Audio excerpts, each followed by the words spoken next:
Hello， 大家好，欢迎收听 DeFi 专家来访第11集，我是主持人 Thomas。DeFi 专家来访每集邀请一位 DeFi 领域的专家来聊天，介绍他们的 project 以及分享他们精彩的故事，和 DeFi 每周报告同步上线。有兴趣的听众，请上 Substack 订阅 DeFi 每周报告，上脸书和 Medium 追踪 That Pocket。今天我们邀请到 FTX 的 CEO， 同时也是 Serum 的共同创办人 Sam Bankman-Fried 来和我们聊聊 Serum。Serum 呢是个基于挂单簿的去中心化交易所 DEX， 同时也是资产跨链的协议，更是稳定币聚合协议。所以到底 Serum 是什么？本期节目为您解惑。好，那我们节目就开始吧。Welcome to the DeFi Weekly Podcast by That Pocket. I am Thomas, your host today, and we have Sam Bankman-Fried with us today. Sam is the CEO of FTX and the co-founder of Serum. FTX is a popular cryptocurrency exchange, we all know it, and Serum is the world's first completely decentralized derivatives exchange with a trustless cross-chain trading mechanism. It is built on the Solana blockchain. Without further ado, Sam, welcome to the show. Thanks for having me. Awesome. So first things first, the first transaction on Serum just got settled earlier today. Yeah.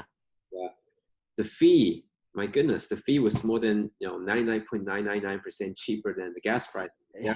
Oh yeah. I mean, that's one of the great things about building on Solana is it's 10,000 times faster than Ethereum, and I think more than 10,000 times cheaper right now. So, yeah, congratulations. How significant is that for you? Is that a memorable moment for you? What was that transaction for? Yeah, I mean, the transaction, it was sort of like, so SPL tokens are they're the equivalent of ERC20s, but on Solana. So it's two made up SPL tokens that no one cares about against each other. So it wasn't like this was, this wasn't like, $1 million transaction or anything like that. This was sort of a test trade. And I think it was really cool because in order to get there, it meant that we had to have a lot of things fully working. And a few weeks ago we had sort of a lot of this, but it was missing a lot of the like little pieces of it, and there are sort of a lot of kinks to iron out. And just to give a sense of what it means for this to happen, it's sort of more involved than this happening on on a in a centralized exchange, because what you need to do, well, you need to have a way for both parties to sort of send in their send in the coin that they're going to be selling, a way to send that order, a way to match those orders against each other and disperse the funds, and that all has to be happening on chain. And there are a few parts that are actually like a little bit complex, because you can't have smart contracts sort of like wake up on cue on chain. Something has to sort of like ping them that it's time for them to consider running. Mm-hmm. And so that's sort of like another piece of the puzzle that you have to get out. Mm-hmm. So that is not a trivial breakthrough at all, I think. And it is probably the most surprising aspect of Serum is that for a very long time, this mindset that we have is that, order book trading is not possible on blockchain because it's so expensive, it's too slow, right? Blah, blah, blah. But now you're saying that we have a DEX and it is based on order book and it's fast and it's already working. So, the point of the show today is to really have you introduce us to Serum, what is the magic behind the current and so on. So let's jump into the show now. I think Serum is many things at the same time, but I want to hear from you. So how would you introduce Serum to really familiar with what it is already? Yeah, and as you said, it's a lot of things, and there's a lot coming out on it. But at its sort of heart, what is it really? At its heart, it's trying to sort of take a step back from what DeFi is doing right now, and instead of saying like, what's the thing that would fit in with kind of the typical project coming out, I think it's trying to say like, all right, sort of from first principles, like what's the thing we think DeFi needs, and what's the thing that customers really want here, and then how'd you make that, and what's the biggest demand for? Well, I think that having a venue where you can do things like trade with each other, and being able to do that on chain is sort of what the biggest demand is. And the problem with that, as you sort of said, is that it's not the most intense thing, but it's moderately intense computationally, and that's really not good for blockchains because or at least not for most of them, because Ethereum, it's got 7 transactions a second for the whole network. So it's not like you're going to be able to have 100 orders per second in a single order book. Like that would be using up 1,000% of the entire network's capacity. And so then you're sort of left with like, all right, well, what can you do given that? And you sort of have 2 options, and one of those is something like automated market making, which is obviously what a lot of places, including Uniswap most notably, do. And another is to try and build the product with sort of all of the things that you want to have, and then figure out how to make that work, and figure out what you need, and you need a lot of things, but that's sort of what Serum is trying to do, is to say, let's build what it seems like is sort of the best product here, and do whatever it takes to get there. And whatever it takes is a few things. First of all, it's building on a really fast blockchain. And so, Project Serum is built on Solana, which is, it's basically the fastest blockchain out there. It's about 10,000 times faster than Ethereum, and that's a lot. I mean, that's a huge amount faster. And that's sort of the difference between can't even host a single order book and actually can have a full order book and matching engine, and then a bunch more, and then a whole lot else also happening on the same network. And then the second thing you have to do is, and you have to actually build it, and then you have to think, well, okay, now that we have this, what do we want to, what needs to be built around it?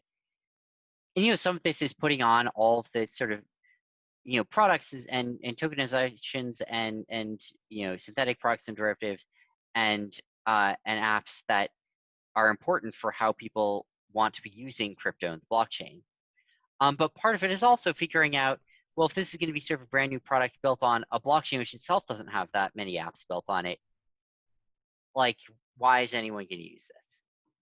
How'd you get people there in the first place? And part of that has nothing to do with the coding of Serum itself. It's all the partnerships that we've been working on for it. But part of that is also building bridges between it and other chains, so that you can trustlessly move assets between Ethereum and Serum, and between sort of whatever other chains you're using in it, so that you can sort of like start using it without having to transition over to a whole new set of wallets and stuff like that. That makes sense. So people, apps, assets, majority of them are on the majority blockchain, and you're taking advantage of Solana to build a DEX that's order book, that's really fast and easy to use. And then crucially, you have to build a bridge so that people with the money can come and use your tool, right? That's right. And on top of that, working with as many wallet providers as we can to add support for Solana and SPL tokens natively, working with as many projects as we can to get them to list on Serum and Solana, working with as many DeFi applications as we can to build out on the Solana network and hooked up to the Serum ecosystem, so that on top of all of that, once you do sort of try moving assets over, there's a lot to do there, and there's sort of everything that you're looking to do is ready to go. I think that's a brilliant introduction So the plan today is to go over the core invention in the Serum ecosystem and basically explain what is the magic behind it. So I think the first thing let's talk about here is the cross-chain, the bridges that you're Yeah. creating, right? The Serum and the other blockchains. So in your white paper, you said there's all these old ways of building the bridges, and there's your Serum way of building the bridge. What is the Yeah. difference? Yeah, so Serum's taking advantage of a thing known as optimistic rollups, and it's not a new concept having rollups, but most places aren't using them, or at least aren't fully using them. And what you see, there's a wide variety of ways of doing this, and sort of everything from WBTC to which is basically just a custodian with a multi-sig wallet. To sort of newer and more sophisticated things, which are what Thorchain and Ren and other places are working on. But one thing which is pretty cool and powerful is, are you able to do this without having intermediaries who are sort of trusted to custody the funds, or sort of a council of them or something like that? And you can do it, and it's pretty cool. Getting it fully functional is hard, but doable. And it's hard primarily because there's just a ton of edge cases, and you have to plan for all of them and really get it fully functional. But you can do it, and the core of what it uses, which are called rollups, is basically built on the following key ideas. Let's say that you have an ETH, and you're trying to move it onto the Solana blockchain as an SPL wrapper on it, right? So what can you do? Well, what you can do basically, which is pretty cool, is you build a program or an ERC20 contract um, on each side, and you program them to understand the other side's blockchain, meaning to be able to take a history of the other side's blockchain and parse it and figure out what's happened. So that's sort of like one of the keys of this. And so now if you build on it sort of on each side of the bridge here, and they can know exactly what's happening on the other side, then you can do things like, have a tokenized wrapper on the Solana side that only mints the wrapper if someone delivers Ethereum on on the other side. And then you can sort of redeem it and things like, and so you can get this full creation redemption mechanism working. Or you can allow a swap, a cross-chain swap directly between two parties, between an Ethereum-based and Solana-based asset, where basically both sides have basically effectively smart contracts, which are waiting to see if a transaction happens on the other side. And the same way that you basically have trustless cross-chain swaps, or not cross-chain swaps, sorry, atomic swaps on a single chain. And so that's one of the core things, is that you can just program smart contracts to parse the other side's blockchain. Well, that doesn't solve everything, because step 2 here is, well, you need to actually get them each other's blockchains, each other's histories. If you can't do that, then even if it would be able to parse it, it doesn't know what to parse. And of course, you just sit there handing them to each other. But then there's a worry of, well, are you telling the truth? Who's doing it? And so then sort of the final piece of this, and the really cool piece, is that you also program these smart contracts to be able to take two proposed blockchain histories and tell which is correct. And the way you can do that is the same way that everyone does that, which is you throw out any invalid proposed chains, and then of the remaining valid ones, you choose the longest. And again, that's something you can program in a smart contract. So now you have these sort of like these like booths on both sides of the bridge, that not only can they know what's going on the other side, or parse what's going on the other side, but if they're submitted a set of histories of the other side, they'll be able to find the right one, which means that now you can just tell everyone, sure, go for it. Submit the history of the Ethereum blockchain to this program. And it doesn't matter if a lot of people lie. All that matters is that any single person submits the correct history. And so one thing you can do is you can say, well, Alice and Bob do a trade with each other. You're Alice. How do you make sure you don't get screwed? You just sit there and submit exactly the right history, and then you've proved the right thing will happen because you're the one doing it. But also, if you're asleep and it happens, we're gonna have a bunch of nodes on Serum, and one of their tasks is going to be always submitting the right blockchain histories. And again, you don't need the consensus of them to be correct because the smart contracts can read these. All you need is any single node or participant or other player to submit the correct blockchain history. If any single person does, it doesn't matter what everyone else does.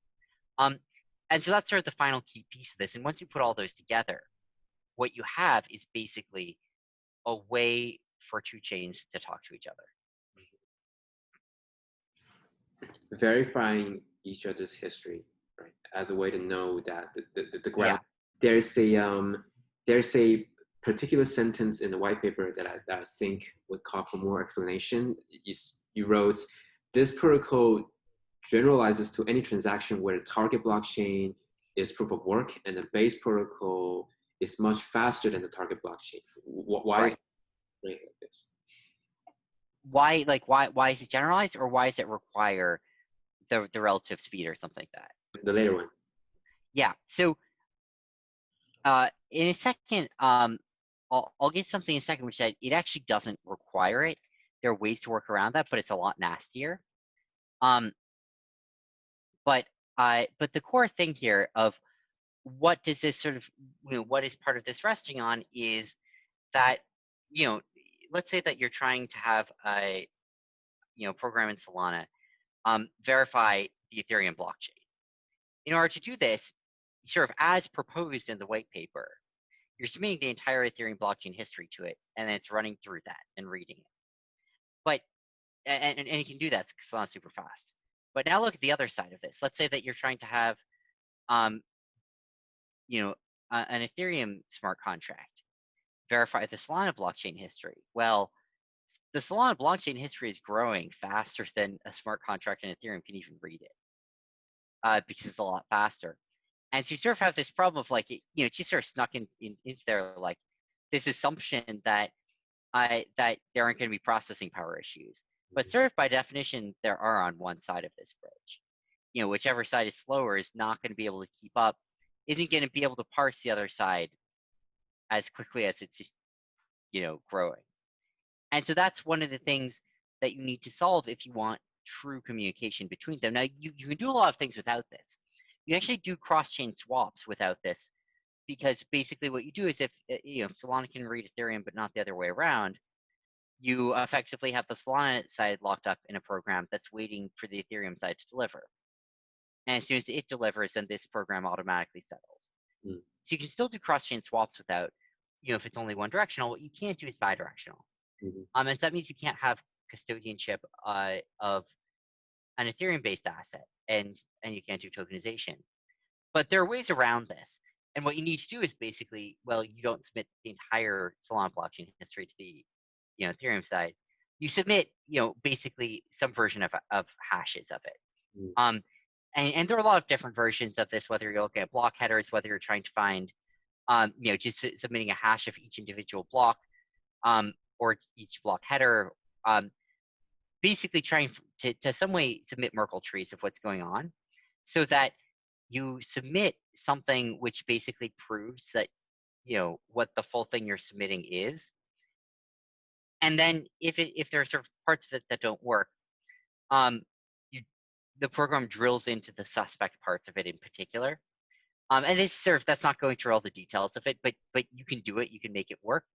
There's just like this whole sub process. Got it. So it's basically because about this speed asymmetry that gives exactly right, and you have workarounds, but it gives more complexity. Exactly. And we've been, as long as the entire section in the white paper about this would have been dealing with this single issue of what happens when one chain is slower. And I think that's also just a good, sort of a good window into why, basically no one's really doing this right now, that there's just a lot of shit you need to get right to make this really work. Yeah. your white paper made it sound so simple and intuitive. Right.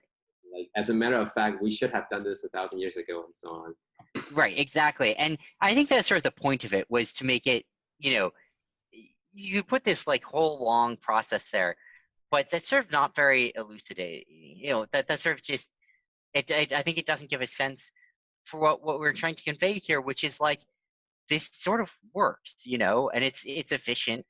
Mhm. And it's not like you put this gigantic thing there, and you can spend 10 hours reading it and eventually become comfortable with it, but it just sort of looks like a giant black box. It's Right. sort of so transparent it becomes completely opaque again. Sure. But I think one of the really cool things about rollups is that it's actually not that hard to convey really the core thing that's going on. And as soon as you understand that, it really becomes clear, like, oh yeah, this actually seems like it should just kind of work. And the answer is, yeah, it does just work. There's just a ton of edge cases that we sort of omitted from the white paper that you need to work through. Mhm. I think this is a good time where we move on to what many people are curious about. What is working? So the orderable mechanism. Let's go into that. What is the Yeah, I think in white paper there wasn't many right. like Yeah, so what's going on there? yeah, what's good. So yeah, no, it's a good question. And the first thing that I'll say is um, it's an order book with a matching engine. Like, what's the core process that's going on there? It's the same thing that goes on in any order book and matching engine, which is, you submit orders, and you can submit limit orders, you can submit market orders, and if two orders cross, then the matching engine matches them. Mm. And otherwise, the order book displays all the open orders, and it does, price, time, priority, and sort of all the things you're used to. So the core outcome of this is really a full order book experience. Mhm. And so the headline algorithm is very simple. It's submit an order. If it would cross something, cross correctly, and if not, just leave it resting there. The tricky thing is you have to do that all on chain, and there's just a ton of fucking details to work through to get that right. And so the sort of the magic of that matching engine is not in the high level thing it's doing. It's just in grinding everything away till it fully works. And here are some examples of things you need to work through. One thing is, well, you can't have smart contracts or programs, as they're called, on Solana sort of wake up on their own. Someone has to poke them. And what this means, you can't write a smart contract which says, like, whenever something moves from this other address, go do it, go dance a jig, because it doesn't know. That's sort of not how the blockchain works. Someone has to go call that smart contract, and when it's called, it can go check if something just moved from this other address, and if so, go dance its jig. So for a bunch of the steps here, we had to build in processes to jumpstart those, and we call that turning a crank, because it's not like you're sort of like making decisions for what should happen. Like, there's only one thing that can happen, but someone needs to go turn this crank to wake up the right program and get it to do the thing that it deterministically needs to do. So building out that mechanism is one thing. Just building out, all the intermediary addresses here, making sure that control is assigned in the right way, making sure that there's, that people have control of the assets in the way they think they do. Is, again, it's not sort of like extremely intellectually interesting, but it's just a lot of stuff to work through. And so that's sort of another thing that, it has to get right. What else does it mean? It means that it has to be able to support, support different, tokenizations on Solana. It means it needs to be able to send the tokens back and forth. And it needs to implement this sort of like order matching correctly, where it like starts with the best order and sort of runs through them. And crucially, it needs to do all of these in a really performant way. And that's actually the thing that makes all of this hard. It would be a lot easier. Like, there's sort of a very naive way of doing this that you could imagine, where you could just sort of like straightforwardly walk through and program something to do it. And it might work technically, but it would be like horribly slow.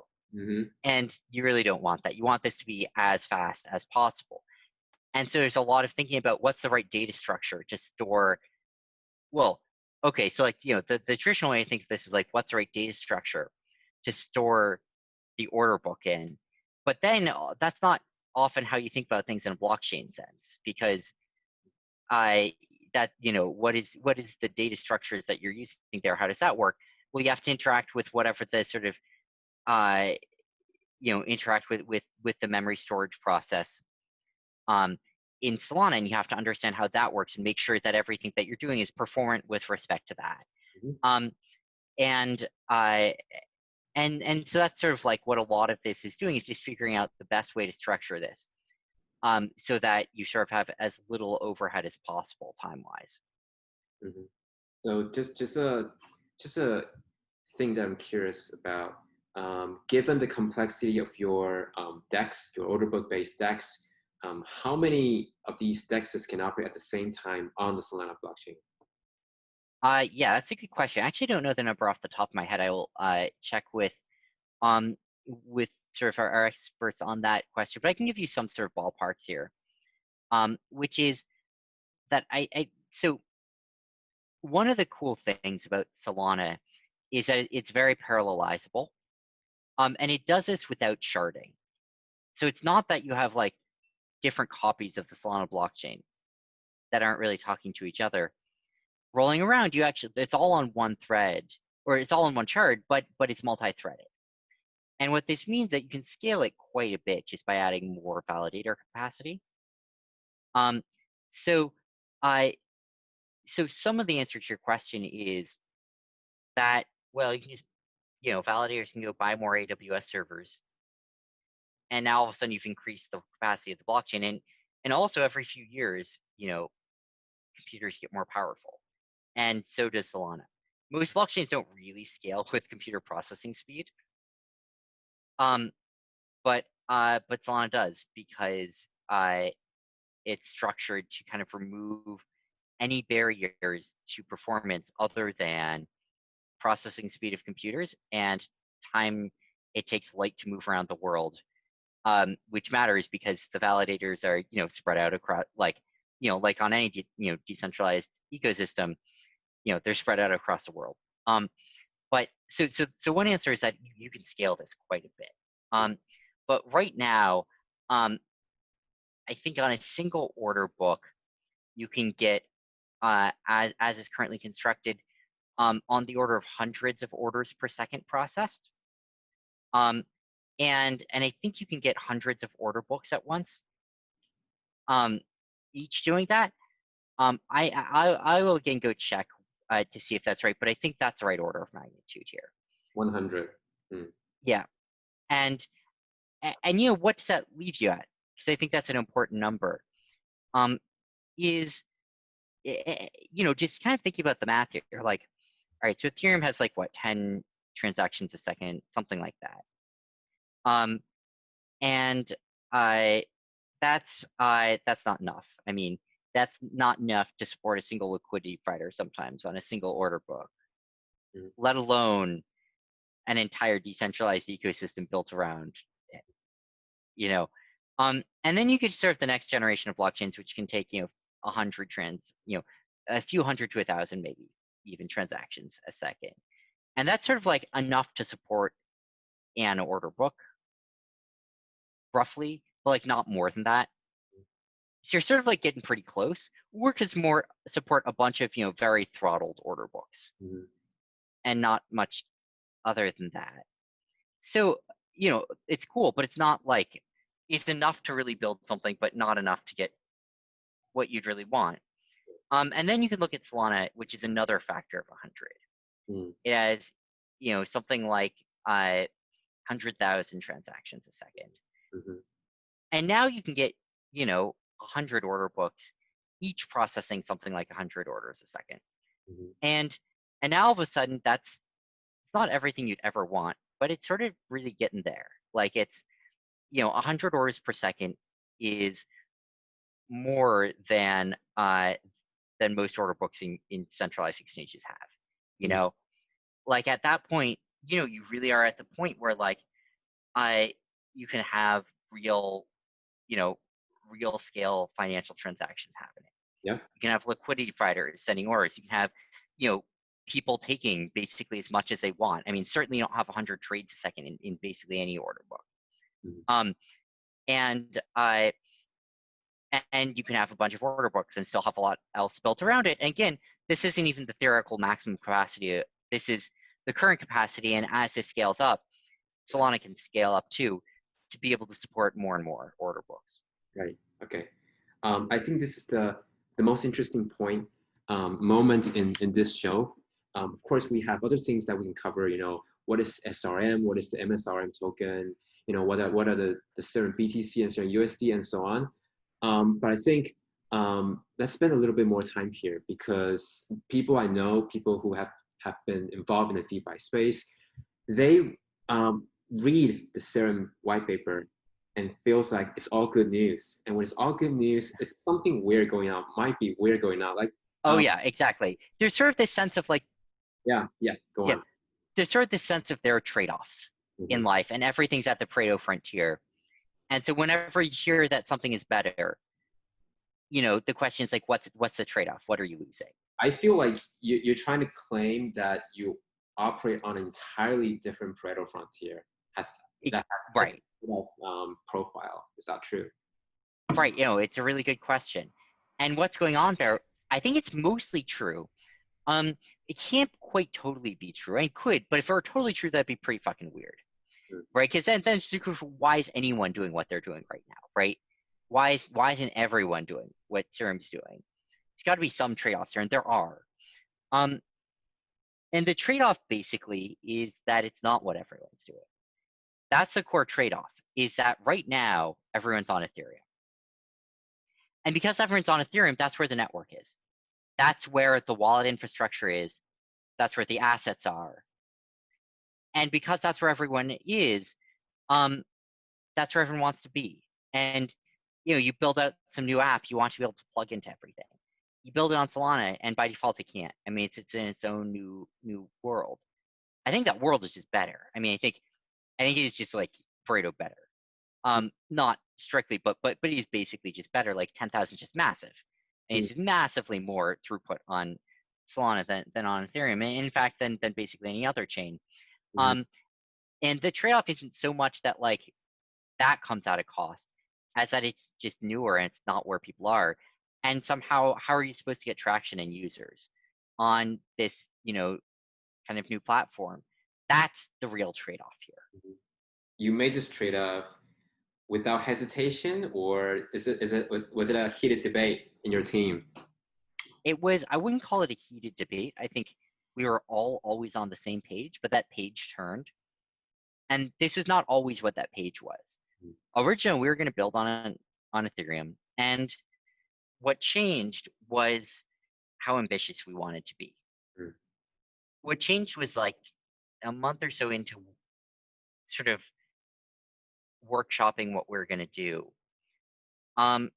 We sort of just decided that there's a lot more potential than we had thought, and that we're getting a lot more excitement than we thought we would get. And what those meant was that we didn't want to half-ass it, and that it was worth throwing everything at it.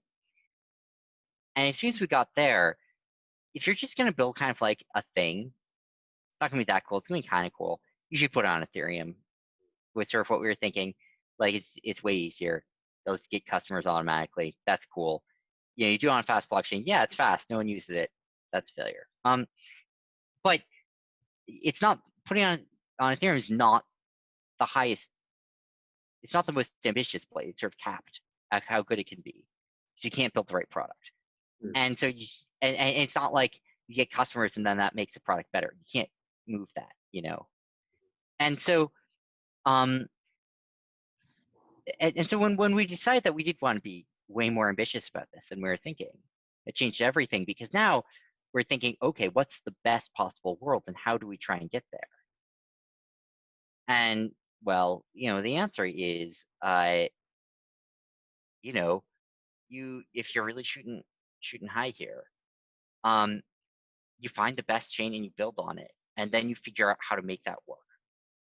And it's hard, but it's worth the effort if you're really trying to be ambitious. And so we sort of had a talk with the Solana team, and this is one of the this is one of like kind of the pivotal moments in the development of Serum. We had a talk with the Solana team, and we sort of came out of that talking like, oh wow, this actually is a lot better. And we sort of like did research on it, and everything they said was just true. And so then we sort of sat down and we're like, okay, like I guess we're building on Solana now, right? And they're like, yeah, no, that's right. And so then the conversation shifted to how do we make that work? How do we get users, given that that's what we're gonna do? And the answer is it's fucking hard, but you can do it. Hopefully, I think we will.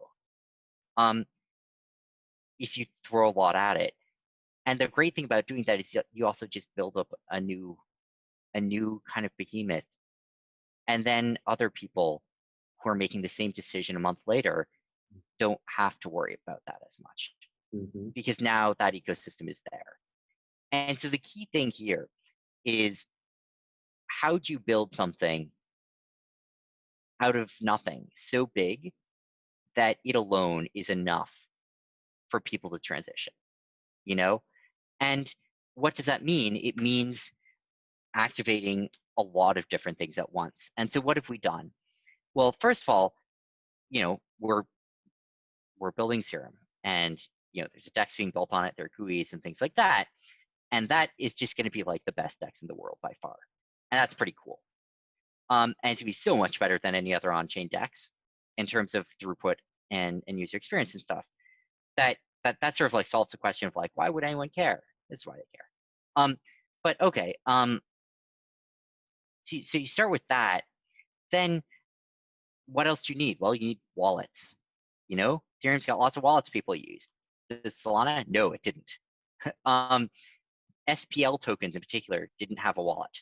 So that needs to change. And so we talked to like every wallet in crypto. And already 2 wallets have finished rolling out support for SPL tokens, and another 4 major wallets have it on their testnet and are rolling out to mainnet this week. And so in a few weeks, it's gone from literally no wallet supporting it to like, yeah, there are gonna be like 7 live wallets that do it, including some of the most popular ones in the world. And then you have to think about like, how's the blockchain explorer? The answer was, well, it had the key piece of information, but it like just wasn't very user friendly and didn't know about SPL tokens that well. So all right, let's build out the blockchain explorer. Then you say, okay, what projects are on Solana? The answer is not very many. Well, okay, there's about to be a DEX there, and there's gonna be liquidity there, and it's gonna be fast, and there's gonna be this huge ecosystem building around it, and so we have a lot of projects tokenizing on it. And then you'd say, okay, how'd you access it? How'd you get there in the first place? And well, wallets are building out support for it. Exchanges are building out support for SPL withdrawals, and even transitioning between, ERC20 and SPL tokens. And we're building cross-chain bridges so that you can just trustlessly do it as well. And sort of, how'd you get liquidity? Well, Alameda Research sure as hell going to be providing liquidity there. And, that was really key to FTX being able to launch and be viable from day one. But Alameda's not the only one. I mean, we're just talking to a lot of liquidity providers, and there's going to be a lot there. And then you ask, how are you going to get any activity there? And, some people ask, why did we launch the Serum token before the Serum DEX? Partially it's an accident, partially it's like which came first. But partially it's generated an enormous amount of attention. There's sort of already thousands of people staking Serum. And that's pretty cool for a token that's a week old. Yep. And what that means is there's actually already a lot of people excited about this. There's going to be users on day one. And you just go through each piece of this. And the Serum token is a week old and it's already trading on Binance. It's already on OKEX. It's on FTX, obviously. It's on Gate.io. It's on a lot of venues. And so for each piece of this, sort of the answer was like, you put in a ton of work, you coordinate a ton of different parties, you get lots of independent teams building on it. You do that all at once and all together, and you make that happen without needing to already have all of the other things there. Partially because you can show that everyone else is doing it too, so they're coming. It's sort of this coordination problem. Partially because we've been funding a lot of people to do this. It's really admirable. I actually recall someone in the YC space famously stated that as a successful startup, you need to pull off one miracle. And I think here you're trying to pull off multiple miracles. I think that's right. And I think that it's, I think that that's right in some sense. And I also think we're pretty excited about that. And I don't think we see that as a downside. I think we see that as an even bigger opportunity. And I think we're kind of excited that we can actually do it. And I think that, like, how'd you do it? You just have to throw a shit ton at this. But we have a lot. I mean, we have so many disparate sorts of resources. I think that's been a really humbling position to be in. And I think one of the kind of powerful things that we've really come to understand through this is exactly how much, we're able to accomplish if we really wield all of that. And like, I think that's sort of been growing over time. And I think that, what does that entail? What does that mean? It means, working on the entire network that we can find in crypto. It means finding the partners who will really fight for this, and work on this, and helping them to be able to, push as hard as they can for it as well, and just doing this on many fronts at once, and sort of massively parallelizing this process. And it also means you really have to go all in on it, because the problem is that each of these miracles requires other people to work with us on it, and it's hard enough to get one person to, but you can't get 12 people to do it simultaneously, except if you can kind of show that the other 11 are, and that actually everyone's doing this. You have to get everyone on board with this in a way that this is only going to make sense if a lot of people follow through, and if we really follow through, which means that, like, there has to be some sort of unifying force here of, like, this is going to happen and it's going to be big, and we'll make sure that every piece of this happens one way or another. And that's what it takes to sort of get each piece of it to be comfortable enough that the other sides will follow through, and that enough will happen. I think that is attributable to your leadership. So it's really inspiring, this story. Thanks. The way I think about this is that, when you start a project, you're thinking about investing in a house, and then you found a location that's so great that now you're not only investing in a house, you want to build an entire city on that location and build bridges and infrastructure and so on.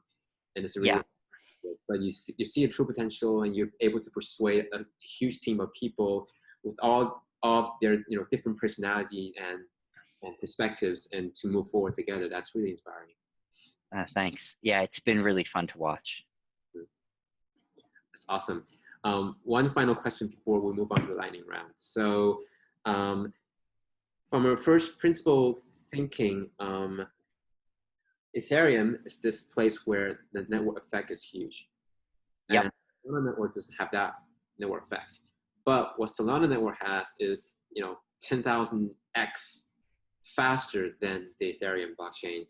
Are there other factors to consider? Because if judging purely by the speed, then there are other blockchains that claim to be fast, like Binance Chain and so on. So why particular Solana? Yeah, it's a really good question. I'll answer it in two ways. First thing is, a lot of chains claim to be fast. Turns out fast is not a binary, it's a number. And there's sort of multiple scales here. There are a lot of chains that are faster than Ethereum. But it turns out that Solana is even faster than them. And so you have this giant bracket of chains which are sort of often described as fast chains, and they are really fast compared to Ethereum. They're 100 times faster, but Solana's another 100 times faster than them. And there's basically no chain that's as fast as Solana. So that's one answer here. It's just like even the other fast chains aren't as fast as Solana and aren't close. So that's sort of one piece of it. The other piece is what else matters other than network effect, which is obviously huge, and speed. And one thing which doesn't matter that much if you're building on Ethereum, but is absolutely crucial if you're sort of us building on Solana, is how much we like the team.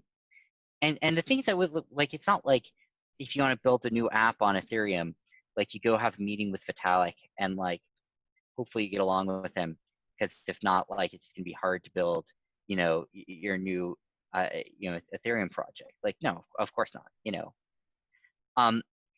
and the goal is eventually that'll be true of Solana. No one will ever have to talk to Anatoly, because it's just a decentralized space. You don't have to build on Solana, but we're not just trying to build on Solana is the thing. We're trying to do a lot more than that. We're trying to coordinate a ton of people simultaneously to build on it and to build around this new ecosystem we're making that it hasn't even been launched yet. And that puts a ton of strain on a bunch of things. In a bunch of cases, we have to utilize the Solana team for this, In a bunch of cases, we're like, hey, here's a method that would be really valuable for the project.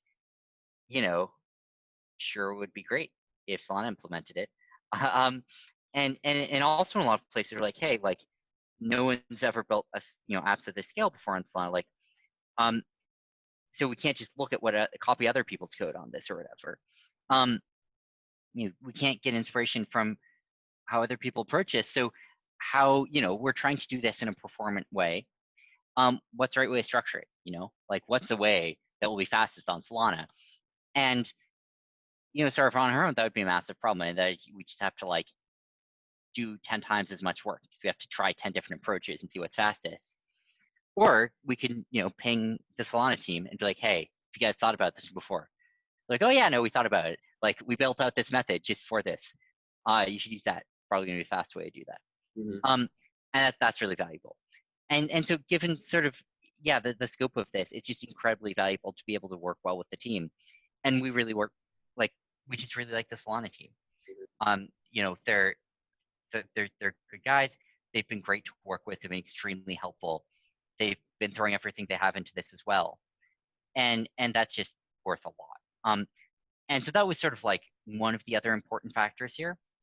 And then, outside of it, there's sort of a lot of different architectural designs that blockchains can make. And I'm going to be honest, like I'm not the world's expert on it.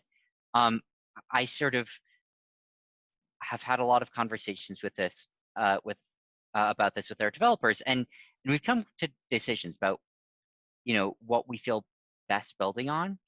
But I think that's not the biggest factor. I think the biggest factor was performance and how much we like the team. And but also I think that I'd be super excited actually to watch you have on one of our lead developers and one of Solana's and just have like a really technical discussion about different ways that you can build blockchains and what the pros and cons are between sharding versus other ways of parallelization, and between proof of stake, delegated proof of stake, and proof of history, and just generally like all the different decisions that blockchains can make and what the pros and cons of them are. Yeah, that is a very good answer. A follow-up question. Majority of your future users might be more familiar with Ethereum. Yep. So what would you tell them about the choosing Solana blockchains, or in particular, what are the risks that they should be concerned with or they should be aware of? Yeah. I mean, obviously, like we're building a lot of this out, and sort of like there's going to be beta mode. There's going to be sort of like modes in Serum where I it's going to take a lot of developing to figure out what the best way to do things is. And I'm sure there are going to be a lot of decisions we're going to make where later we're going to decide like that was a clunky way of doing that. Like that was, and there's going to be rollouts. But I think the biggest thing I would say is that our goal is to make it really intuitive and to make it feel like what would happen if MetaMask all of a sudden sent transactions instantly and got responses instantly and never failed, and also costed 1/1000th of a penny instead of $1 to do that. And also, if you wanted to send an order, there's a GUI with like an order book and like a place where you enter your bid price and you click place bid. And then your wallet will pop up message like, you sure you want to place this bid? And you click OK. And so the goal is to really not make this harder. It's to make it a lot easier and more intuitive, and really just make it like, combining the best parts of DeFi with sort of the feeling you get from CeFi, even though it's not centralized. But a lot of that feeling is just like built on the performance. Really inspiring. Thanks for the perspective. Yeah. So let's move on to the lightning round then. And because of the time limit, I have 2 questions for you here. Yep. Here is, do you expect Serum to cannibalize FTX, given that both want to be, the best crypto exchange in the world? Right. It's a good question. And I sort of wrote up some thoughts on this, but here's how I think about it. The first order effect of Serum getting better is that Serum gets better and it gets more users and more volume. The second order effect is some of that volume is new and some of it is cannibalizing from other places. And the third order effect is some of those other places are FTX. And there's definitely like some flow there, but it's sort of like a first order win from Serum and a third order loss. And so I think it's just like, that's not the dominant factor here. The dominant factor is that I'd be super excited to see Serum grow. And I actually think Serum's going to help FTX more than it's going to hurt FTX. And the reason is, yes, there's this third order effect of cannibalizing volume, but there are also like second order effects of, it's brought a ton of users and publicity to FTX. Mm-hmm. It's going to bring a ton of exciting projects to FTX. FTX is going to be, one of the, if you want to interface with Serum from the centralized world, if you had to guess, which exchange is going to build out the most support for that, I have a guess. And so, if you want to say like, what's going to be the easiest way to have a fiat on-ramp to Serum, there's sort of all these ways in which like, there's nice collaboration there, and I think that's just the bigger effect. Also, on top of that, there's weekly airdrops of Serum tokens on FTT holders, which is big. Sort of, I don't know, you can do the math right now. The math is big. It's so 5% of all Serum tokens have been earmarked for FTT holders. And over time, I don't know, at current market prices, that's it's a lot. Now, it's not all coming tomorrow. This is coming over years. So it's not like you hold an FTT token and tomorrow you've got a Lamborghini or something. But like, it's sort of that math is kind of cool. So there's also that effect there.